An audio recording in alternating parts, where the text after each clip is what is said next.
बिस्मिल्लाहिर्रहमानिर्रहीम। मेरा नाम डॉक्टर हिदायत बंगश है और आप मेरा यूट्यूब चैनल देख रहे हैं। आपसे गुजारिश है कि मेरे चैनल को सब्सक्राइब कर लें।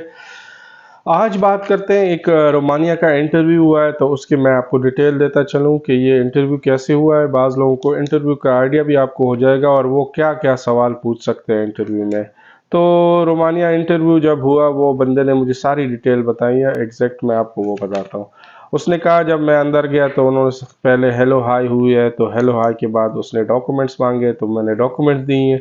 नेक्स्ट उसने क्या किया है, उन्होंने जो इंटरव्यूअर था उसने उनसे फ़ीस ली है, तो फ़ीस मैंने दी है, वो डॉलर में थी तो वो फ़ीस दे दी। फिर उसके बाद उसने पूछा कि आप रोमानिया क्यों जा रहे हैं, तो रोमानिया उन्होंने कहा कि मैं रोमानिया अपने बच्चों के लिए जा रहा हूँ, मेरी एक बच्ची है तो उनके लिए मैं जा रहा हूँ और मैं उनको सपोर्ट करना चाह रहा हूँ, अपनी फैमिली को। तो उसने फिर पूछा है कि बच्चों का जब कहा है, उन्होंने कहा है कि कितने बच्चे हैं, तो उसने कहा मेरी एक ही बेटी है। और तो उसने कहा क्यों, एक क्यों है?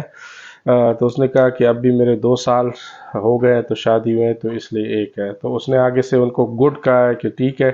फिर उसको क्या कि पाकिस्तान में आप क्या करते हो?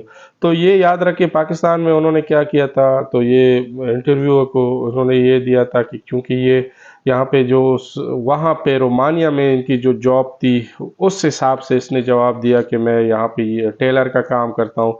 तो उसने कहा अच्छा, पाकिस्तान में टेलर का काम करते हैं तो फिर तो शलवार कमीज आप मतलब वो बना सकते हैं। उन्होंने कहा नहीं, मैं ट्राउज़र शर्ट्स वगैरह फीमेल की ड्रेसेस भी बनाता हूँ। तो उसके बाद उन्होंने पूछा कि आपका इंटरनेशनल एक्सपीरियंस है कि नहीं है, तो इसने क्या कहा कि इसने बिल्कुल मेरा है, दुबई में 7 साल का एक्सपीरियंस है। तो उसने पूछा कि कौन सा एक्सपीरियंस है, इसने कहा सेल एंड परचेज और वो इलेक्ट्रॉनिक स्कीम। तो उसने कहा अच्छा, इसके अलावा कोई एक्सपीरियंस है? तो इसने कहा हाँ, मेरा मैं एक्सपीरियंस तो नहीं है, लेकिन मैं मस्कत भी जॉब सर्चिंग के लिए गया था विजिट वीज़े पे, लेकिन वहाँ पे जॉब मैंने नहीं की। तो उसने उससे पूछा कि अच्छा, दुबई अच्छा है या मस्कत अच्छा है? तो इसने क्या जवाब दिया आगे से कि दुबई अच्छा है, इंटरनेशनल सिटी है, वहाँ पे इंटरनेशनल लोग होते हैं। मस्कत में ज़्यादातर नेचुरल ब्यूटी है और वो है, लेकिन दोनों जगह अपने हिसाब से ठीक है। तो वो जो इंटरव्यूअर था रोमानियन एम्बेसी का, उसने कहा नहीं, मैं गया हूँ तो दुबई, दोनों जगह गया हूँ, दुबई सबसे अच्छा है। उसके बाद उन्होंने कहा कि अच्छा, इसके बाद ये है कि मैं आपको ये कहूँगा कि आगे तो जब रोमानिया जाओगे आगे तो नहीं करोगे स्किप। तो इसने कहा कि नहीं, मैं तो आगे नहीं जाऊँगा, क्योंकि मेरे 2 साल हो गए हैं शादी को, मेरी एक बेटी है, तो मैं अपने इतना लाइफ रिस्क नहीं लूँगा। क्योंकि एक तो ये है कि मुझे फिर पता नहीं कब रिटर्न होगा, ये 1 साल होगा, 1 साल भी मैं मतलब अपने बच्चे के फ्यूचर के लिए जा रहा हूँ, तो इसलिए मैं ये रिस्क नहीं ले सकता। क्योंकि इलीगल अगर मैं कहीं भी जाऊँगा तो मेरे फ्यूचर का कुछ पता नहीं, ना फ्यूचर का पता है, ना मेरी रिटर्न का कुछ पता चलेगा, तो इसलिए मैं कहीं भी नहीं जाऊँगा। तो उसने कहा बिल्कुल, मैं भी आपको यही रिक्वेस्ट करता हूँ कि आप उधर से कहीं आगे ना जाएं।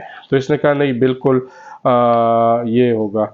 उसने फिर बताया कि नहीं, ऐसे भी लोग हैं जो इलीगल वहाँ जाके फिर वहाँ से इलीगल आगे जाने की कोशिश करते हैं। तो उन्होंने कहा बिल्कुल वो करते होंगे, लेकिन मेरी सैलरी अच्छी है, मैं उधर जाऊँगा।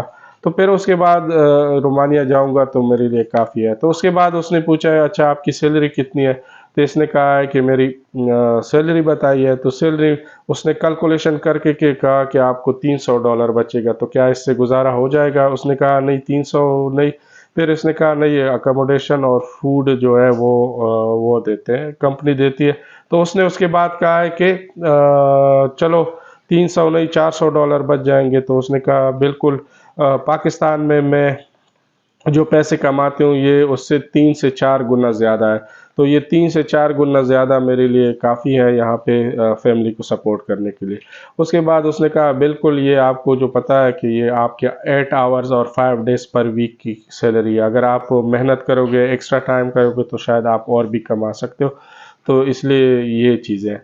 बाद में उसने क्या किया है, उसने उसको कहा पिक्चर दो, पिक्चर के बाद उसको कहा हैव अ गुड डे, और उसकी इंटरव्यू ख़त्म हो गई।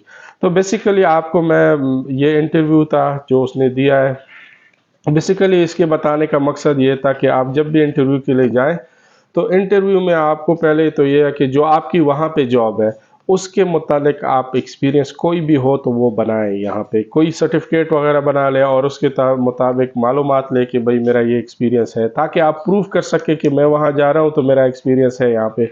इसके अलावा दूसरी चीज़ ये है कि आप उनको ये बिल्कुल ही वो ना दें कि आप आगे जा रहे हैं, और उसके लिए आपके पास वैलिड रीज़न होना चाहिए। तीसरी जो है, इसके अलावा आपका जो एक्सपीरियंस है वो सारा इसके साथ मतलब उनके साथ सही तरह की शेयर करें। और चौथी बात, अगर आपकी सैलरी है तो उसका भी आपको पता होना चाहिए। कंपनी प्रोफाइल, कंपनी क्या करती है, कंपनी कितने टाइम से है वहाँ से, वो भी होना चाहिए। इसके अलावा भी आपसे वो जो क्वेश्चन पूछेंगे रोमानियन कल्चर के बारे में, आपसे ये भी पूछ सकते हैं तो वहाँ पे ये हो सकता है। तो आपने ये नहीं कहना है कि फॉर एग्जांपल वो कहते हैं कि वहाँ पे तो लोग शराब पीते हैं, तो आपने उनको कहें कि वो उनके मतलब उनकी अपनी मर्ज़ी है, हर एक को अपनी मर्ज़ी है, तो जिनिस का हक है, तो हम तो नहीं पीते, लेकिन ये है कि हम एडजस्ट कर लेंगे वहाँ पे। और एडजस्टमेंट हर जगह हो सकती है। लेकिन ये नहीं कि वहाँ की कोई बुराई आपने बयान करनी। बहुत से लोग ऐसे होते हैं कि वो कहते हैं कि ये तो बहुत बुरा हैबिट है, मैं नहीं करता ये चीज़। हाँ, ये आप ये कह सकते हैं कि मैं नहीं पीता, हाँ, लेकिन इनकी कल्चर को आपने कोई ऐसी चीज़ नहीं कहनी जिससे उनको लगे कि ये हमारे कल्चर की बुराई कर रहा है। इसके अलावा बाकी जो चीज़ें हैं वो आपने ये करनी है कि सारी चीज़ों का ख़्याल रखना है कि उसमें कोई भी ऐसी चीज़ ना बताएं जो नेगेटिव हो। पॉजिटिव की तरफ जो भी चीज़ें हैं वो करके दिखाएं, तो इंशाल्लाह आपका इंटरव्यू पास होगा। ये थोड़े से क्वेश्चन थे जो मुझे एक इंटरव्यू हुआ था उसने बताए थे, तो मैंने कहा चलो वीडियो के शक्ल में आपसे पेश करूं। बाकी अगर इसके अलावा भी कोई क्वेश्चन हो तो आप मुझसे पूछ सकते हैं। Thank you. अल्लाह हाफिज़।